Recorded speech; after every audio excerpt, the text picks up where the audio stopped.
Assalamualaikum warahmatullahi wabarakatuh. Selamat pagi. Perkenalkan, nama saya Muhammad Daniel Pramana Adisti. Saya dari jurusan Teknik Mesin. Di sini saya akan mempresentasikan hasil dari penelitian saya, yaitu penelitian yang berjudul Analisis Perbandingan 3 Sistem Pengolahan Air Limbah yang diperlukan dalam saluran pembuangan air limbah rumah tangga. Dalam presentasi kali ini akan terbagi menjadi 6 bagian. Yang pertama yaitu pendahuluan. Pendahuluan berisi mengenai latar belakang, rumusan masalah, dan tujuan dari penelitian. Yang kedua yaitu ada kajian pustaka, yaitu berisi mengenai penelitian-penelitian terdahulu yang terkait. Selanjutnya ada landasan teori, yang berisi mengenai teori-teori yang menjelaskan isi dari penelitian tersebut. Selanjutnya yaitu ada metode penelitian. Metode penelitian ini berisi mengenai metode pengumpulan data dan analisis data dari penelitian tersebut. Yang kelima ada hasil pembahasan yang berisi pembahasan dari hasil penelitian yang telah dilakukan. Selanjutnya yang terakhir ada kesimpulan. Kesimpulan ini sendiri ditarik dari hasil pembahasan yang telah dilakukan dari penelitian ini. Selanjutnya yaitu bagian pendahuluan. Bagian pendahuluan sendiri berisi mengenai latar belakang dan rumusan masalah serta tujuan dari penelitian yang akan dilakukan. Yang pertama yaitu mengenai latar belakang masalah. Yang pertama yaitu terdapat tingkat urbanisasi. Pada tahun 2017, World Bank memperkirakan bahwa sekitar 67,5% penduduk warga negara Indonesia akan tinggal di daerah perkotaan pada tahun 2025. Selain itu juga, World Bank memperkirakan bahwa tingginya tingkat urbanisasi tersebut juga akan memberikan tantangan yang tidak sedikit. Salah satunya yaitu mengenai persoalan sanitasi. Persoalan sanitasi berhubungan erat dengan kesehatan lingkungan, terutama berkaitan dengan pencemaran air limbah dari sistem pembuangan air limbah yang dimiliki oleh masyarakat itu sendiri. Yang kedua yaitu volume air limbah. Volume air limbah di Indonesia sendiri setiap tahunnya bertambah dengan jumlah penambahan rata-rata sebesar 5 juta meter kubik setiap tahunnya. Selain itu juga kandungan air limbah mengalami peningkatan sekitar 50% dari jumlah jenis kandungan yang ada pada air limbah tersebut. Pertambahan volume dan jenis tersebut sangat berpengaruh terhadap kemampuan lingkungan untuk menetralkannya. Yang ketiga yaitu kebutuhan air. Dalam kehidupan sehari-hari, kita sendiri membutuhkan air yang bersih untuk minum, memasak, mandi, mencuci, dan kepentingan lainnya. Air yang kita gunakan harus berstandar 3B, yaitu tidak berwarna, tidak berbau, dan tidak beracun. Tetapi dari yang banyak kita lihat saat ini, air yang kita gunakan itu terkadang berwarna keruh dan berbau. Seringkali bercampur dengan benda-benda sampah seperti plastik, sampah organik, kaleng, dan sebagainya. Selanjutnya yang terakhir yaitu pengolahan air limbah. Air limbah rumah tangga di Indonesia sendiri relatif belum terjangkau oleh teknologi pengolahan limbah, serta mahalnya biaya teknologi limbah yang ada, sehingga diperlukan suatu sistem pengolahan air limbah yang terjangkau dan mudah didapatkan, serta memberikan hasil yang optimal. Selain itu juga kita dapat bercermin pada negara tetangga kita yang maju, seperti negara Jepang. Di sana pemerintah Jepang sudah lama mewajibkan untuk setiap warganya menggunakan sistem penyaringan air limbah dari rumah tangga sebelum air tersebut akan disalurkan ke dalam saluran pembuangan. Hasil air yang telah dikeluarkan dari sistem tersebut sangat bagus dan bisa digunakan kembali dan tidak membahayakan lingkungan sekitarnya. Baik, yang selanjutnya yaitu ada rumusan masalah. Yang pertama rumusan masalah dari penelitian ini yaitu untuk mengetahui perbedaan ketiga sistem pengolahan air limbah domestik. Yang kedua, menentukan sistem yang paling efektif untuk mengolah air limbah rumah tangga sebelum dibuang ke saluran pembuangan sehingga air tersebut akan aman untuk lingkungan. Sistem yang akan diteliti sendiri terdapat 3 sistem, yaitu sistem on-site, sistem off-site, dan sistem Yuhkasou yang berfungsi untuk mengolah air tersebut hingga luaran air yang keluar dari sistem tersebut dapat dinyatakan aman untuk diteruskan ke dalam saluran pembuangan selanjutnya. Selanjutnya yaitu ada tujuan penelitian.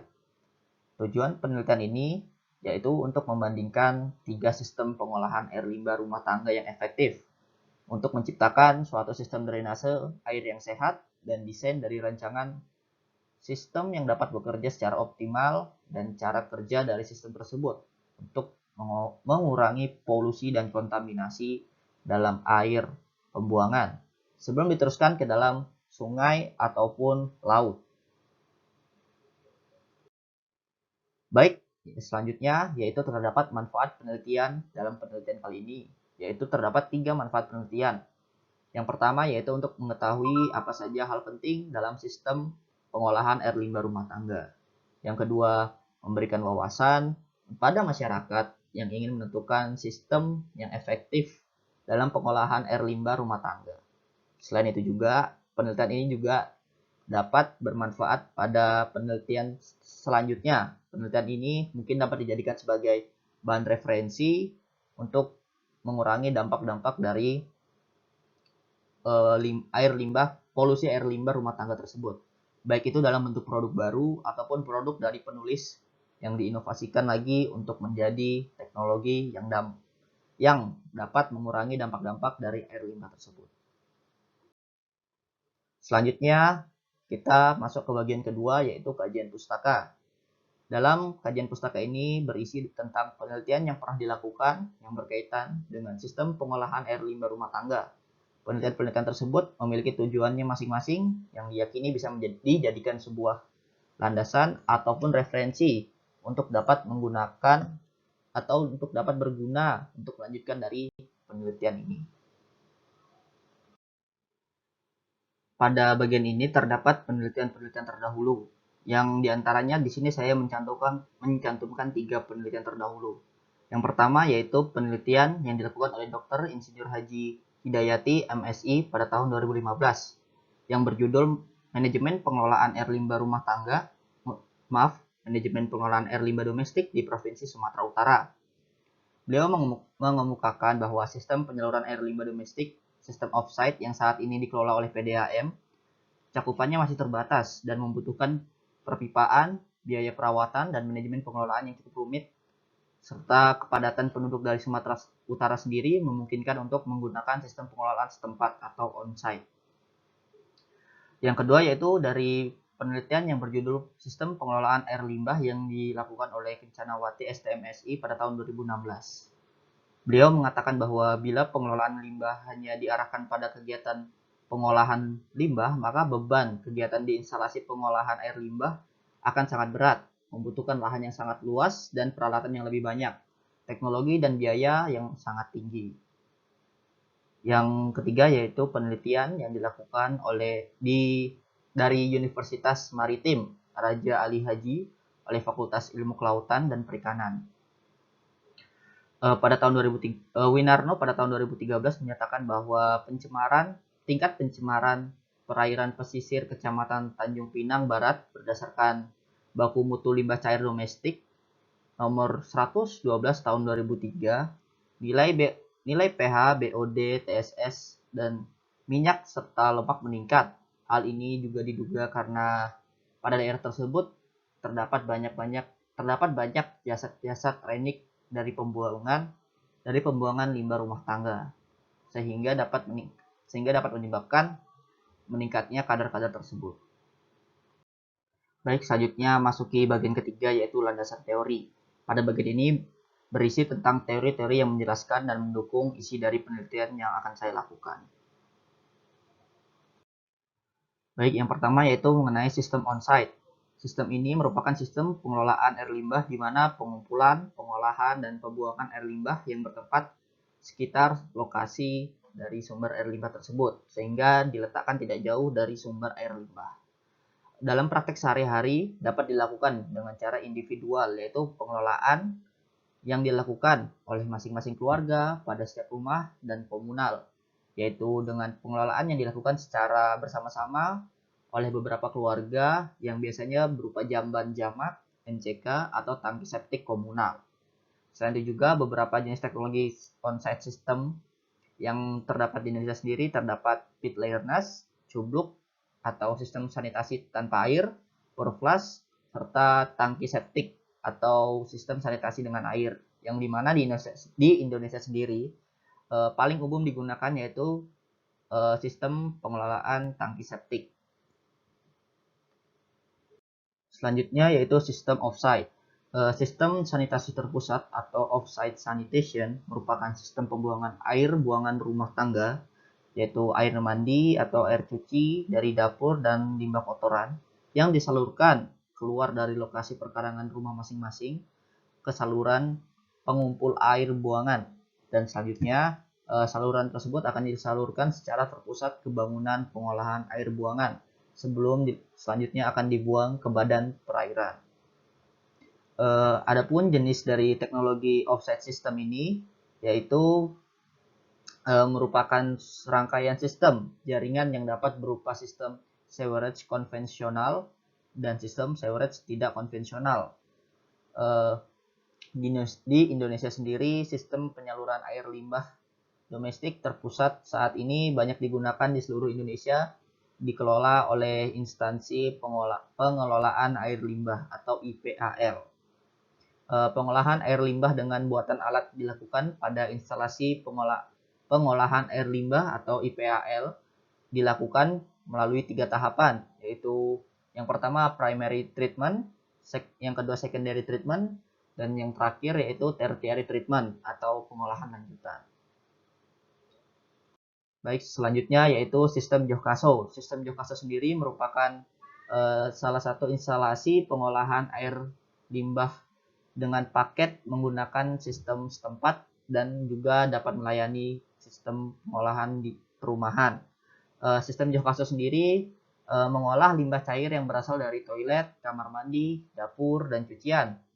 Untuk konsentrasi BOD fluen dapat mencapai kurang lebih dari 20 mg per liter dalam sehari, dan pengembangan IPAL Johkaso saat ini tidak hanya mampu sekedar mengolah kadar organik saja, tetapi juga dapat menyisihkan kadar fosfat dan nitrogen. Untuk kapasitas IPAL Johkaso sendiri seharinya yaitu sekitar 1-10 meter per kubik dalam satu hari. Dengan konsentrasi influen 200 mg per liter BOD dan 50 mg per liter total nitrogen dan 5 mg per liter total fosfat.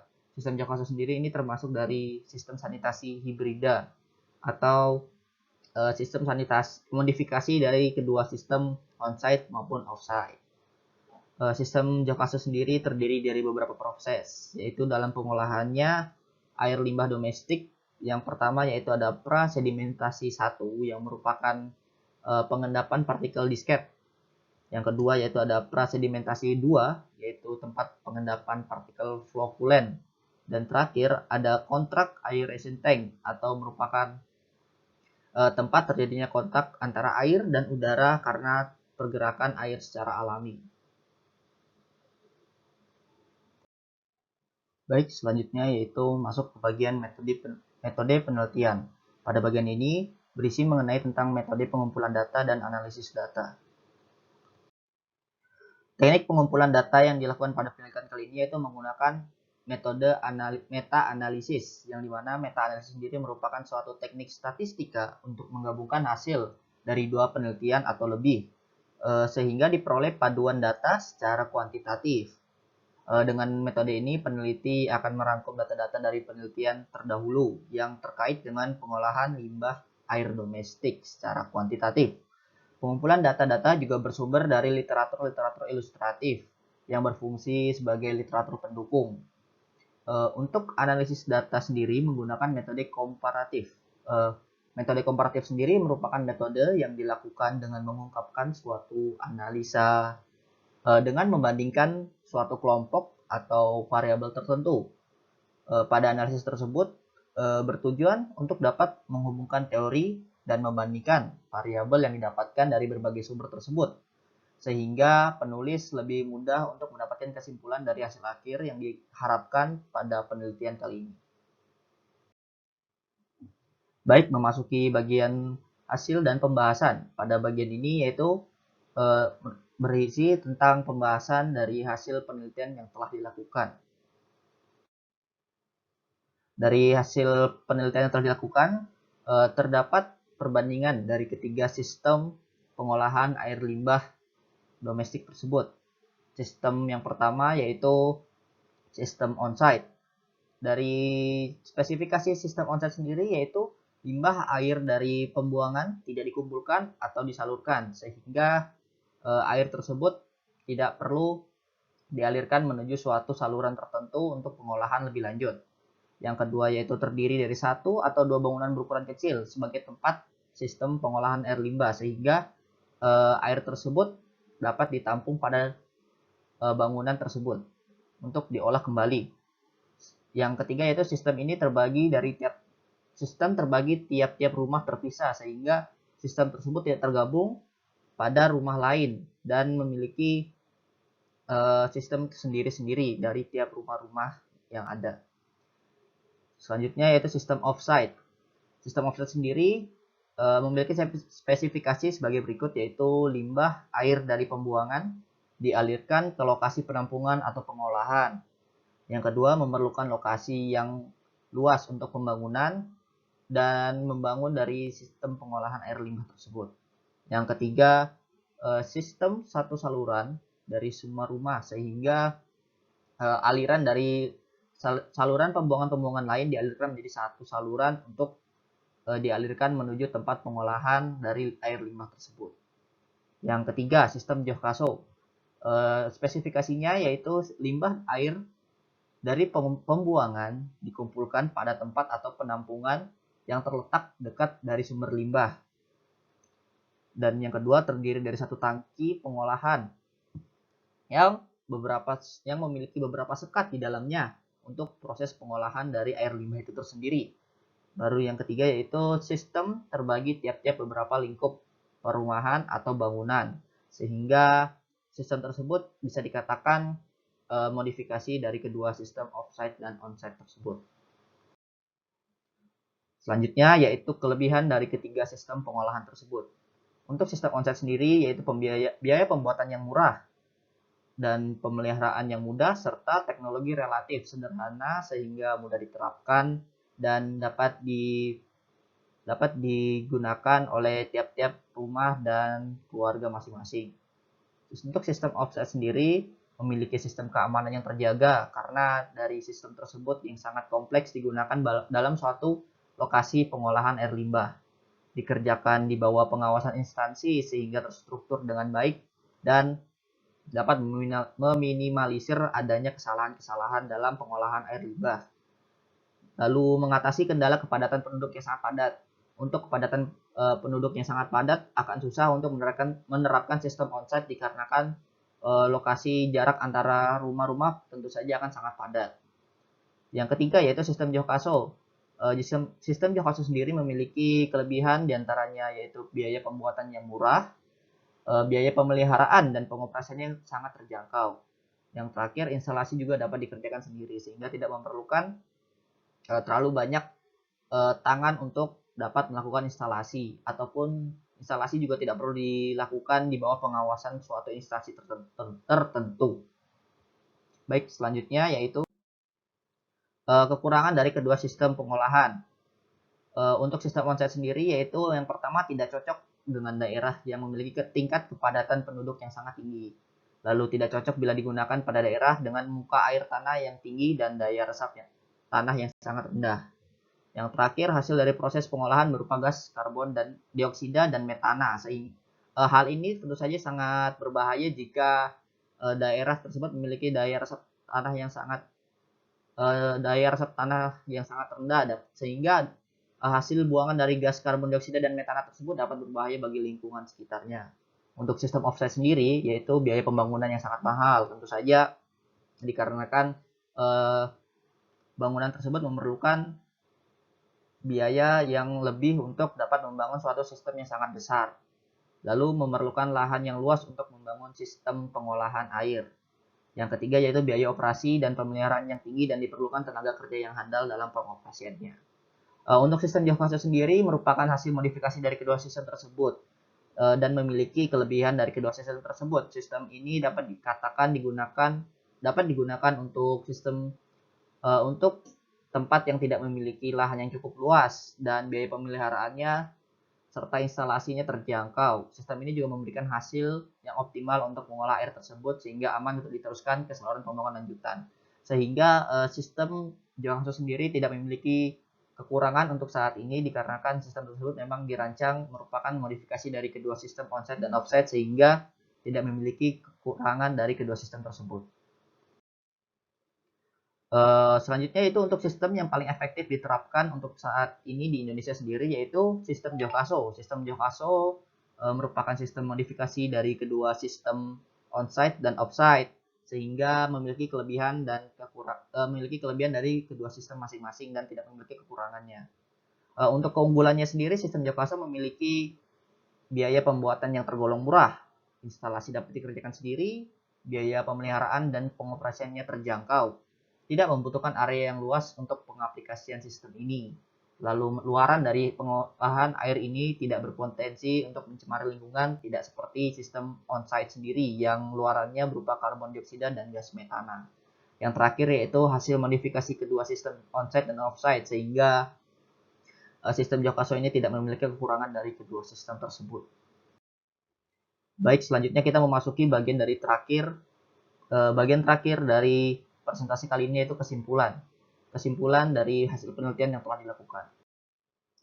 Dari ketiga sistem tersebut, sistem on-site, off-site, dan sistem Jokaso memiliki kelebihan dan kekurangannya masing-masing, di mana sistem on-site memiliki kelebihan mudah diterapkan dan biaya yang murah serta tidak memerlukan lahan yang luas. Namun hasil luaran berupa gas karbon dioksida dan gas metana dapat berpotensi untuk menyebabkan pencemaran lingkungan.